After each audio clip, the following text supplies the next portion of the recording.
Buenos días, muchachos. Bueno, pues seguimos avanzando. Ya estamos, por supuesto, en contenido del tercer parcial.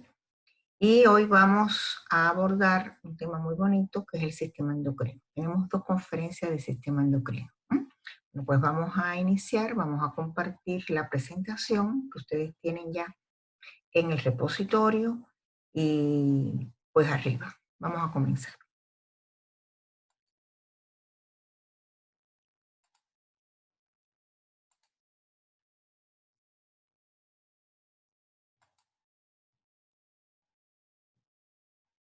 Bien.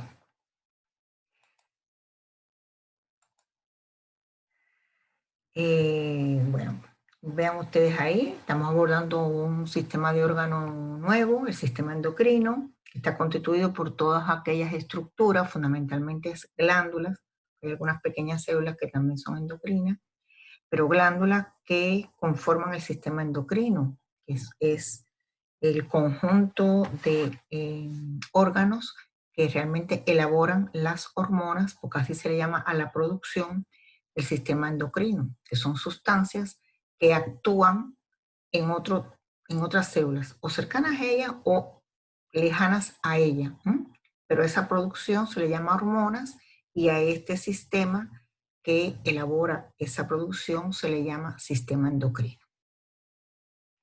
Bueno, aquí unas imágenes, no soy muy buena fotógrafo, pero de mi ciudad natal, que vive en La Habana. Esta es la entrada de la bahía de La Habana, acá se ve la ciudad, y esta es ya otra vista donde se ve el malecón de La Habana desde otra perspectiva. Eh, Aquí ya al anochecer, empezando la iluminación, este es el Hotel Nacional, todo esto que aquí bordea es el malecón tiene muchos kilómetros, más de 8 kilómetros de costa y va bordeando toda esta parte de la ciudad. ¿Bien? Pues vamos al sistema endocrino. El sumario. Eh, Componente del sistema endocrino. Eso es una de las estructuras que vamos, una de las partes que vamos a ver, cuáles son las funciones generales de este sistema. Vamos a repasar otra vez el modelo de órgano macizo porque las glándulas endocrinas son órganos macizos. Y después vamos a ver las características morfofuncionales generales de distintas glándulas endocrinas. La hipófisis, la tiroides, la paratiroides, la suprarrenal, los islotes pancreáticos y pineales. ¿Bien? Objetivo. Bueno, en primer lugar, que ustedes sean capaces, cuando acaben de estudiar todo esto, de explicar las características morfofuncionales de este sistema endocrino, y para ello van a aplicar en cada uno de estos órganos el modelo estructural de órgano macizo. También se van a apoyar con los recursos que siempre nos apoyamos en histología, esquemas, fotomicrografías, láminas histológicas. Y también tratar de interpretar sobre bases morfofuncionales alguna situación polémica conocida nueva que esté relacionada con las alteraciones de las glándulas endocrinas. Bien, miren esto que ustedes están viendo aquí. Aquí estamos viendo la imagen de trastornos que ocurren en el crecimiento y desarrollo. Vamos a poner aquí a la izquierda, vemos dos jóvenes, uno con un tamaño alto y otro, bueno, con un tamaño normal. Y aquí vemos un individuo cercanos a los 50 años, donde sus facciones se ven un poco grotescas. La causa de este error en el proceso de crecimiento, donde la persona toma un tamaño exageradamente alto, y esta en donde empieza a partir de determinada edad a hacerse sus rasgos muy grotescos, tienen que ver con la secreción de la producción hormonal, que después veremos en este tipo de alteración qué hormonas son las que o sea, cuando se altera su producción, cuáles son las causantes de estas alteraciones del crecimiento y desarrollo. ¿Bien? Bueno, el sistema endocrino va a tener una determinada clasificación. Una de las clasificaciones tienen que ver de cómo se ubican en el organismo humano estas estructuras que producen hormonas. Entonces vamos a ver que según cómo se ubican, vamos a tener las glándulas endocrinas que conforman las glándulas endocrinas se pueden ubicar en órganos mixtos, que quiere decir órganos que tienen producción endocrina y otra producción más, y también se van a organizar y se van a ubicar en otros lugares como son las células endocrinas aisladas o células enterocromafines porque tienen reacción a un colorante cromafin, y se les llaman células del sistema neuroendocrino difuso o sistema APUT. ¿Bien? O sea que vamos a ver que el sistema endocrino, en dependencia de su ubicación, se va a organizar o formando glándulas endocrinas. Aquí vemos a la derecha cuáles son: la hipófisis, la pineal, la tiroides, la paratiroides y la suprarrenal, o formando órganos mixtos, en el caso del páncreas, conforman los islotes pancreáticos, en el caso de las gónadas, en los ovarios se recuerdan los cuerpos lúteos, de la etapa luteínica del ciclo ovárico. Bueno, si recuerdan, lo van a ver la semana próxima. Y en los testículos lo verán formando por células que también, este órgano, el testículo, produce espermatozoides, pero también produce hormona masculina, testosterona, por medio de unas células que están ubicadas entre los tubos seminíferos. Eso lo veremos la semana que viene. Pero bueno, significa que también en otros órganos que tienen otras funciones, también vamos a tener producción endocrina. Y las células, estas endocrinas aisladas, que forman el sistema difuso APUT, generalmente que están ubicadas en distintos epitelios de órganos tubulares de distintos sistemas. Vamos a poner en el sistema digestivo el sistema PUT, o sea, hay producción de células. En el sistema respiratorio hay sistema PUT, o sea, tenemos células en los epitelios que también producen hormonas. Bien. Ahora una ubicación de los órganos que son órganos endocrinos. Vean aquí en la parte superior, aquí hay una ampliación de esta imagen aquí. Vamos a tener la hipófisis que está situada en la silla turca y un poquitico por encima está también la glándula pineal. Bien, aquí en la región del cuello vemos la glándula tiroides y las 4 pequeñitas glándulas paratiroides que están ubicadas en una relación muy estrecha con la glándula tiroides. Aquí, en esta zona central de nuestro organismo, vemos encima de los riñones las glándulas suprarrenales. Y aquí, en el medio, recuerden que vimos la ubicación cuando estudiamos el sistema digestivo, vemos el páncreas. En el páncreas, ustedes saben que tiene los acinos pancreáticos, que hace la producción exocrina, y los islotes pancreáticos o de Langerhans, que producen su producción endocrina, que es la insulina, el glucagón y otras sustancias más. También tenemos aquí los ovarios, que producen las hormonas sexuales femeninas, como la progesterona, como el estrógeno. Y aquí tenemos los testículos, donde se produce la testosterona, que también es una hormona, por supuesto, conocida como hormona sexual masculina. Bueno, también hay una clasificación que tiene este sistema, que tiene que ver con la distancia a la que actúa el producto, o sea, la hormona, y en ese sentido se clasifica como secreción endocrina cuando esta producción hormonal va a un lugar un poco más lejano, un órgano diano lejano, a realizar su función. La paracrina es aquella que tiene la producción hormonal de unas células, pero sin embargo su efecto lo hace sobre células cercanas a ella. Y la secreción autocrina, que esta hace una secreción que actúa sobre la misma célula. ¿Bien? Ahora vamos a ver cuáles son las características generales de las glándulas endocrinas.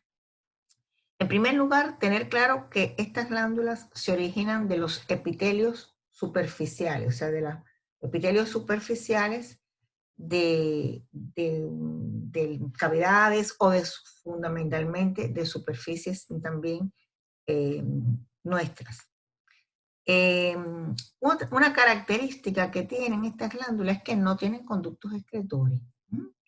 Eso lo vimos un poco cuando hablamos de tejido epitelial, una diferencia interesante que apuntábamos del epitelio glandular endocrino, que no tiene conductos excretorios porque la secreción de sus células va directamente a la sangre o a la linfa. ¿Bien?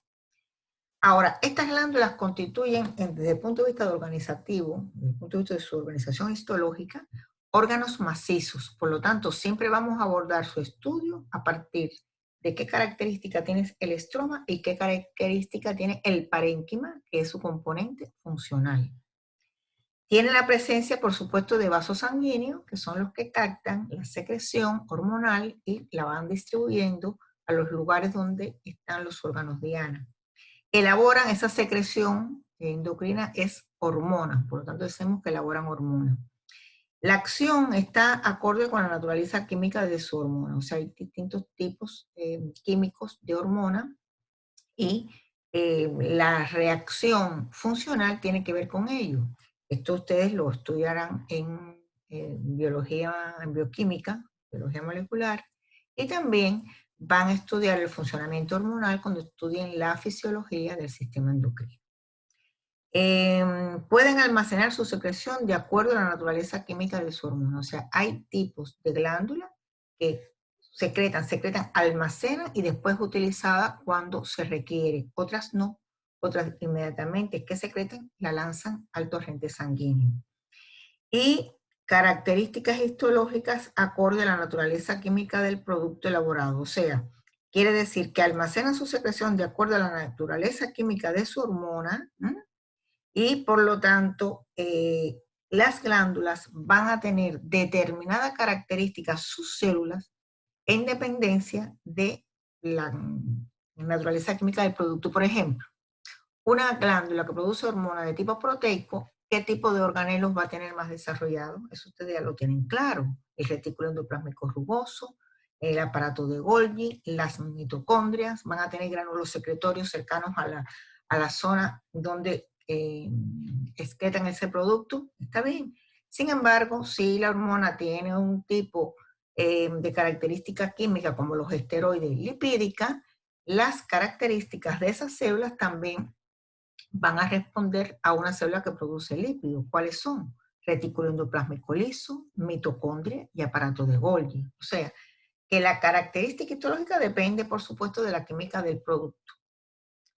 Ahora, esto es un esquema que me parece siempre muy interesante. Vean, cuando hablamos de los orígenes, nos imaginamos un origen superficial. Mire, la cuestión es, aquí tenemos un epitelio superficial. Este epitelio superficial comienza a replicarse hacia la zona del tejido conectivo. Vamos a ver aquí a la derecha. Vean, se empiezan a dividir las glándulas, las células del epitelio superficial hacia el tejido conectivo. Y comienza su especialización en secreción. Ahora, ¿qué sucede? Puede haber dos caminos. O un camino, vamos a ver el de aquí, este camino de la izquierda, cuando no se pierde la relación con el epitelio superficial y entonces esta parte se convierte en conducto y una especialización de la porción secretora y esta parte se convierte en la unidad secretora. Recuerden que las glándulas exocrinas tenían su parénquima, se organizaban en dos partes. Uno, el conducto que conduce a la secreción exocrina. Otro, la unidad secretora. O puede ocurrir otra cosa. Vamos a ver aquí el del medio. Esto empieza a desarrollarse hacia abajo, pero empiezan a desaparecer las células del conducto. Por lo tanto, queda atrapada estas células epiteliales en el tejido conectivo y muy relacionado con los capilares. O sea, esta porción secretora se organiza así y se relaciona con los vasos sanguíneos donde va a ir la secreción hormonal. Fíjense que aquí se ve que estas células se organizan como si fueran en hileras o cordones. Esa es una de las formas de organización de las glándulas, del parénquima de las glándulas endocrinas. Pero también miren a la derecha. Puede suceder que estas células no se formen en cordones, sino se formen en acúmulo, desaparece el conducto, la relación del conducto, o sea, desaparece el conducto y al desaparecer el conducto desaparece la relación con el epitelio superficial. Se rodea de vasos sanguíneos, pero aquí está en una forma como si fuera un acúmulo de celulitas. Ahora, esto es la organización en acúmulo de las células del sistema endocrino. O también puede suceder una cosa, que las células empiezan a secretar sustancias hasta un espacio interior de ese acúmulo y se va conformando esta estructura, ¿eh? Con una cavidad central donde hay secreción hormonal y alrededor un epitelio, que habitualmente es un epitelio simple cúbico, rodeado ¿de qué? De vasos sanguíneos. Porque aunque se almacena aquí en el centro, después esta sustancia hormonal o prehormonal vuelve a atravesar la célula y va a los vasos sanguíneos que rodean a las células secretoras y ahí se vierte el contenido hormonal. ¿Sí? Entonces aquí estamos viendo en esta imagen dos cosas. Uno, el origen de las glándulas endocrinas, que es el epitelio. Otro, la forma en que se organizan y algunas de sus características. No tienen conducto, se forman o en cordones o en acúmulos o en folículos. Son las tres formas de organización del epitelio glandular. Tienen abundantes capilares relacionados con ellos y ya estamos diciendo algunas características interesantes de el epitelio glandular. Bien. Bueno, órganos macizos, recordar, los órganos macizos, pues siempre vamos a ver el estroma y vamos a ver el parénquima. El estroma, seguro que lo recuerdan, es el componente estructural. Casi siempre tiene cápsula, que es el tejido conectivo que lo rodea más externamente, tabiques que parten de esas cápsulas, y el tejido intersticial, que es una red donde se ubican después las células del parénquima. ¿Sí? Y el parénquima, en las glándulas endocrinas, vamos a ver que sus células, que son las que secretan, porque el parénquima está constituido por las células secretoras endocrinas, ¿no? Se van a organizar o en forma de acúmulo, o en forma de cordones celulares, o en forma de folículo, que es un epitelio, y hacia el centro de ese epitelio que se organiza en forma de cilindro, tenemos un espacio central donde se acumula hormona. ¿Bien? Aquí vemos distintos tipos de hormonas, proteicas, glicoproteicas, esteroideas, derivadas de aminoácidos. Vean ustedes de dónde proceden las proteicas. Aquí de hipófisis, páncreas, hipófisis también, glicoproteica, hipofisarias. Las esteroideas fundamentalmente son los glucocorticoides, mineralocorticoides y hormonas sexuales que están fundamentalmente en la suprarrenal y las hormonas sexuales en la suprarrenal, pero también en los ovarios y los testículos. Y aquí las derivadas de los aminoácidos, que son fundamentalmente hormonas del tiroide, las catecolaminas, que están en la médula suprarrenal, y la serotonina, que está en la pineal. ¿Sí? Bueno, aquí para que solamente recordarles que el modelo de célula que produce proteína, por lo tanto aquellas hormonas que son proteicas, sus células tienen un desarrollo del retículo endoplásmico rugoso, abundantes mitocondrias, aparato de Golgi desarrollado y, por supuesto, gránulos. Mientras que el modelo de células secretoras de esteroides, que es el modelo de células secretoras de lípidos, tenemos fundamentalmente desarrollo del retículo endoplásmico liso, del aparato de Golgi y vesículas de lípidos abundantes en el citoplasma. Bueno, vamos a abordar el primer órgano, la hipófisis.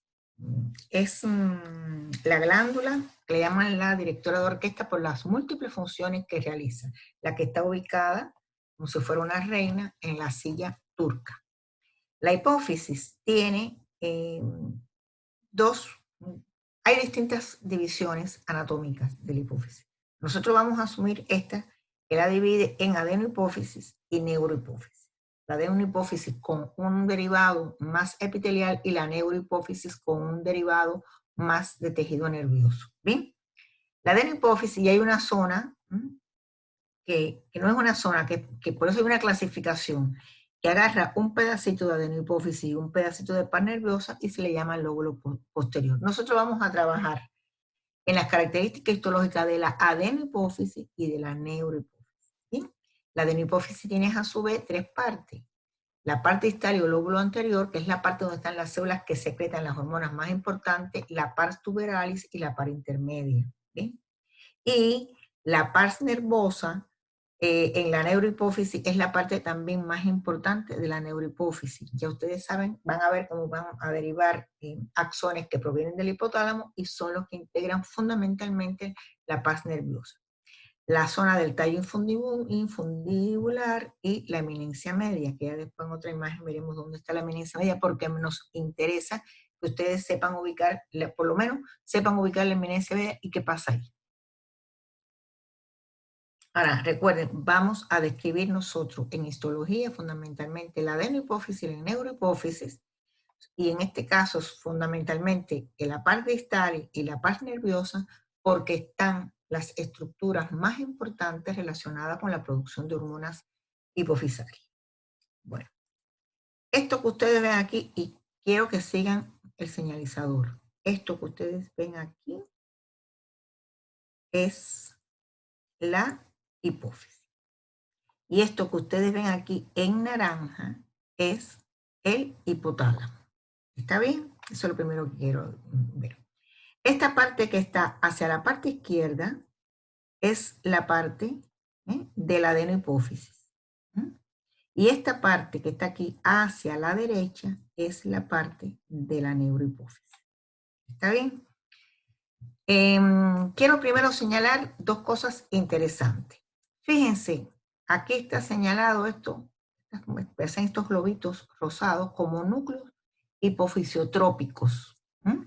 Y aquí hay otros dos globitos que están señalados como NSO y NPV, que es núcleo supraóptico y núcleo paraventricular. Los núcleos en el sistema nervioso central son acúmulos de cuerpos neuronales. Por lo tanto, estos globitos que están aquí son cuerpos neuronales. Tanto los verdes, que son de estos núcleos supraópticos y paraventriculares, como estos rosados, que son los núcleos hipofisiotrópicos. Ahora, fíjense que de estos cuerpos neuronales que parten largos, axones. Fíjense que estos axones del verde van largo, largo, largo y se ubican aquí. El final se ubica aquí, en la neurohipófisis. Y vean que de estos núcleos hipofisiotrópicos también parten axones y se ubican en esta porción superior que se denomina eminencia media. Eso es lo que quiero que vean por ahora. Y aquí, en esta parte anterior o adenohipófisis, vemos unas células grandes, coloreadas, y tiene el nombre de cromófilia. Ustedes verán después por qué. Bien.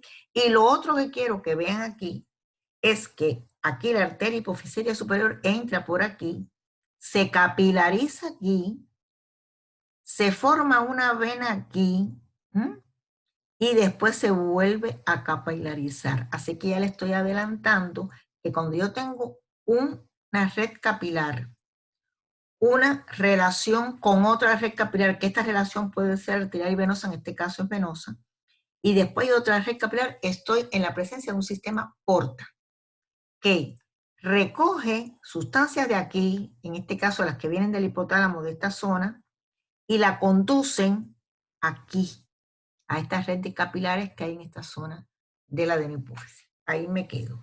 ¿Está bien? Nada más quería una introducción a esto.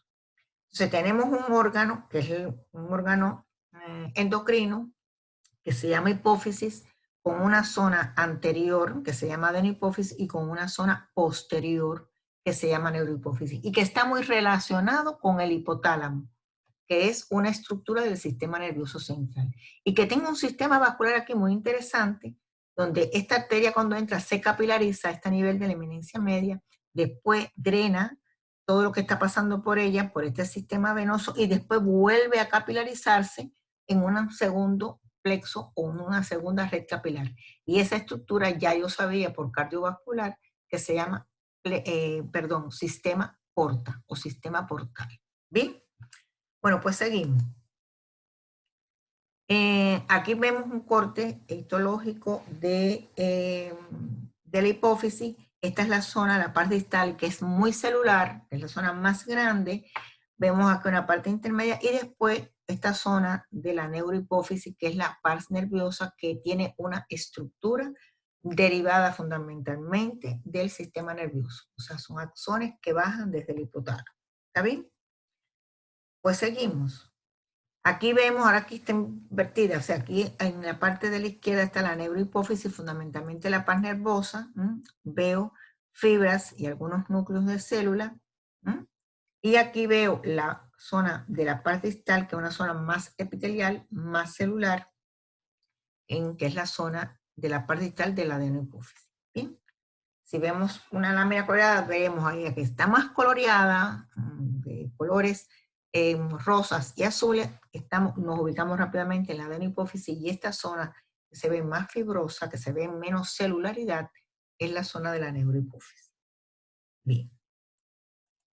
Bueno, vamos entonces ahora a, ya sabemos que esto era un órgano ¿de qué tipo? Macizo.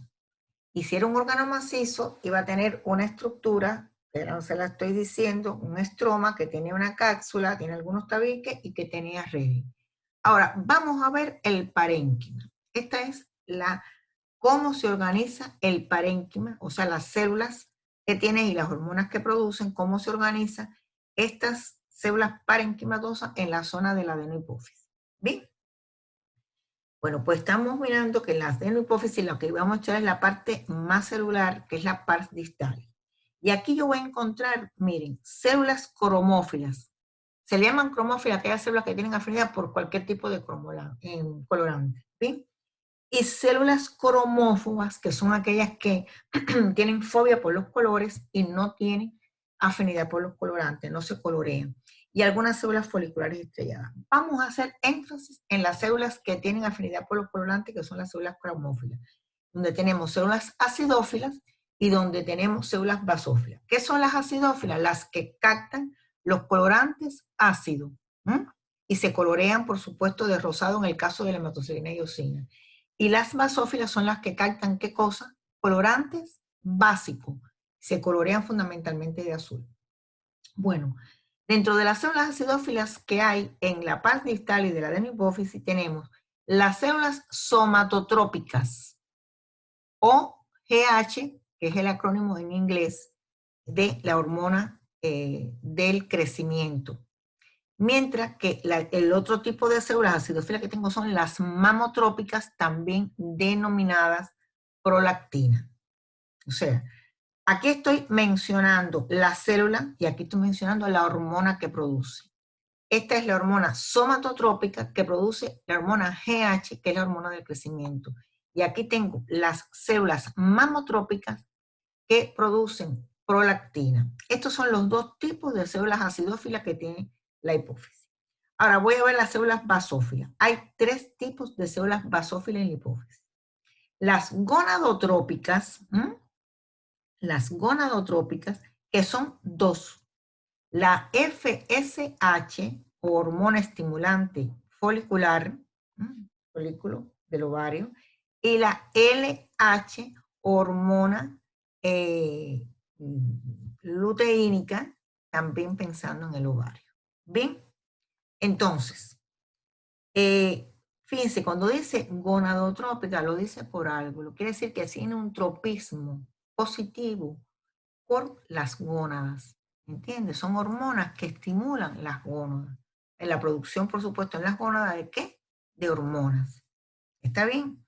Y estas hormonas, que son por supuesto hipofisarios, van a estimular en las gónadas distintas cosas. Ya veremos después el reproductor. ¿Qué hace la hormona estimulante del folículo y qué hace la hormona estimulante del cuerpo lúteo? ¿Ven? Hormona luteínica. Somatotrópica. Tiene tropismo con el soma. Por eso es la hormona del crecimiento, que es la que va a actuar sobre el crecimiento. Y las mamotrópicas son las que tienen tropismo por la parte mamaria. Y ahí tenemos la prolactina, que ustedes verán cómo va a estimular la producción y el desarrollo de las mamas. La producción de leche, por supuesto. Ahora, las basófilas, ya sabemos que hay tres tipos de células: gonadotrópicas, tirotrópicas, que producen la hormona estimulante del tiroide. Tiene tropismo por el tiroide, estas células. O sea, producen hormonas que tienen como órgano diana el tiroides, y las adenocorticotrópicas, que es la ACTH, que es la hormona estimulante de la corteza adrenal, que es lo mismo que decir de la corteza suprarrenal. ¿Está bien? Entonces, miren aquí, en esta célula acidófila y basófila, ¿cuántas hormonas se producen? GH del crecimiento, prolactina, FSH folículo estimulante, LH luteinizante, TSH hormona estimulante del tiroides y ACTH hormona estimulante de la corteza adrenal. ¿Bien? Esta es una microscopía óptica. En rosado vemos las células acidófilas y en rosado intenso las células basófilas. Y aquí vemos una cromófoba, como ustedes ven, su citoplasma no capta los colores. Bueno, miren, aquí están las características de cada una de estas células acidófilas y basófilas.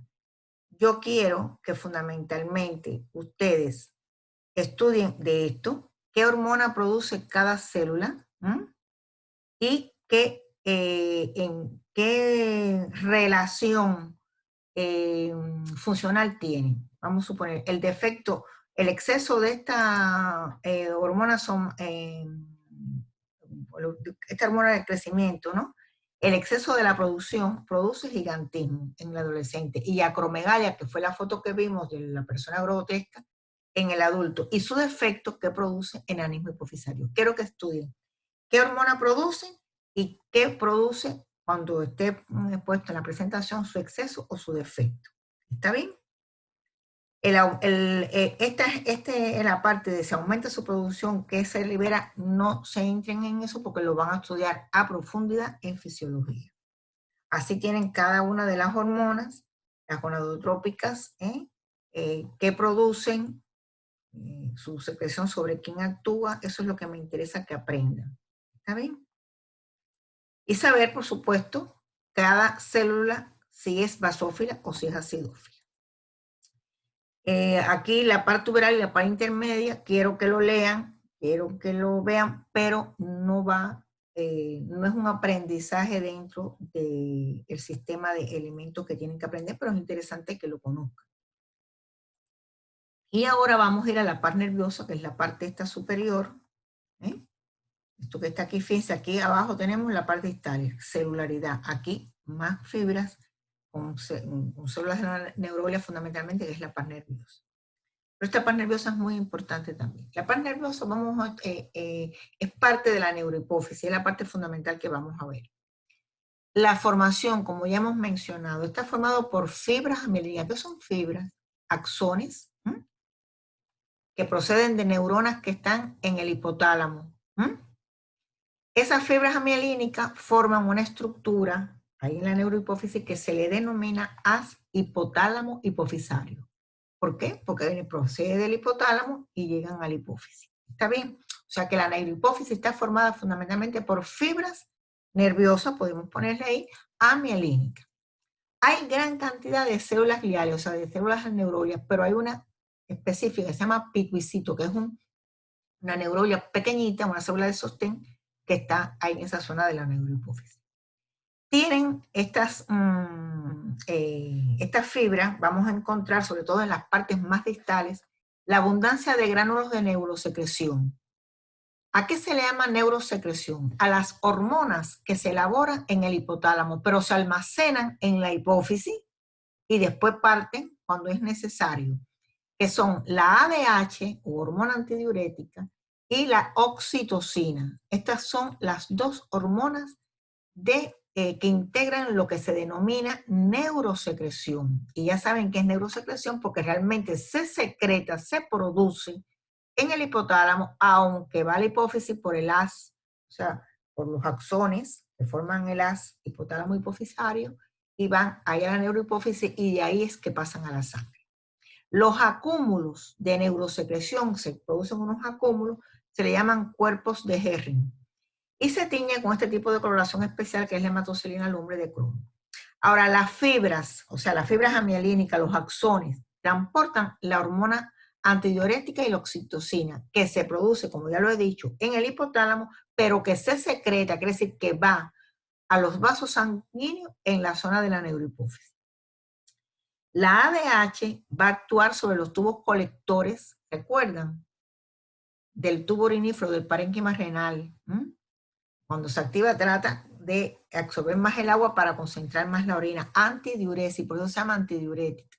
Y la oxitocina provoca la contracción del útero, importantísima en el momento del parto, y de las células mioepiteliales de las glándulas mamarias. Por eso a veces las mujeres recién paridas, que tienen un nivel alto, cuando el niño mama, hay a veces hay un estímulo a la mayor producción o mayor secreción de oxitocina, y también actúa en las células miopiteliales que rodean los conductos mamarios para que salga mayor cantidad de leche.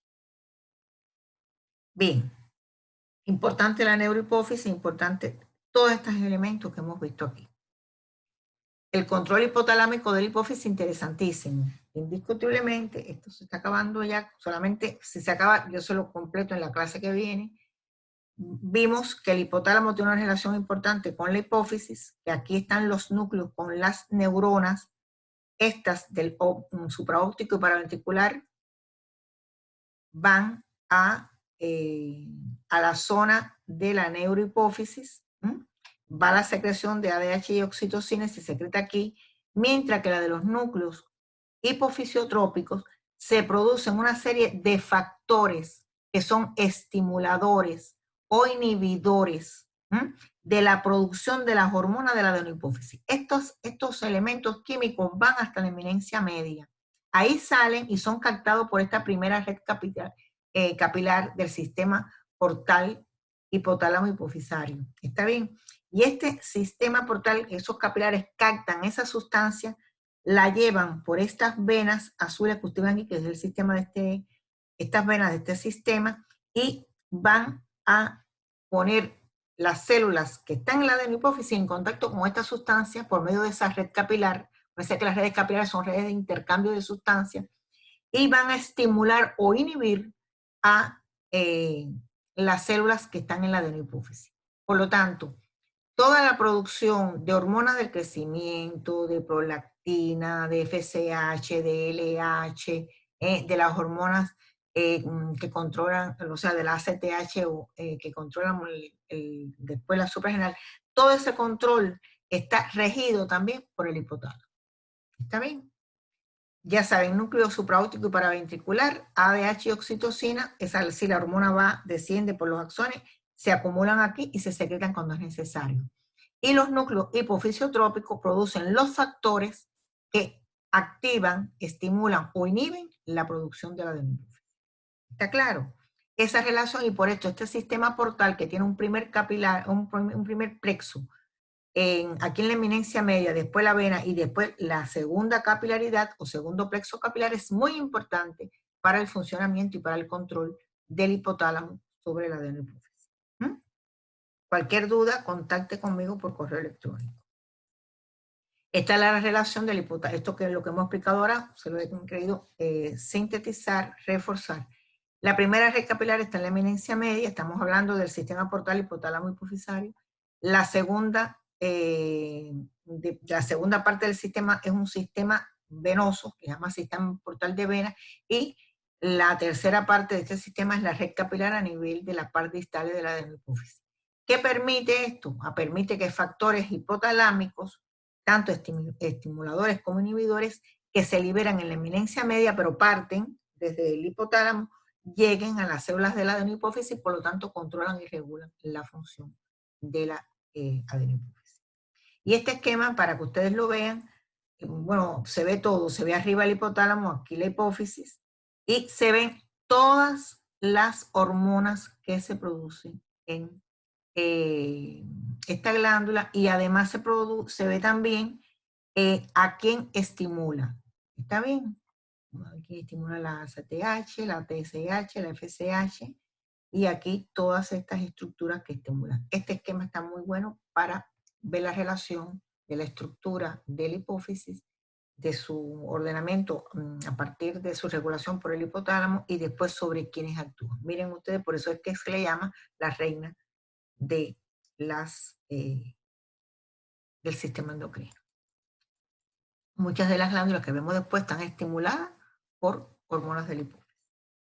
Bueno, aquí hay algunas preguntas para que después la contesten. Les pido que vayan, por supuesto, a la guía, al taller, al laminario y, por supuesto, a la presentación. Bueno, pues muchas gracias. Ahora vamos a continuar en la otra clase, la otra parte del sistema endocrino. Muchas gracias. Estudiar.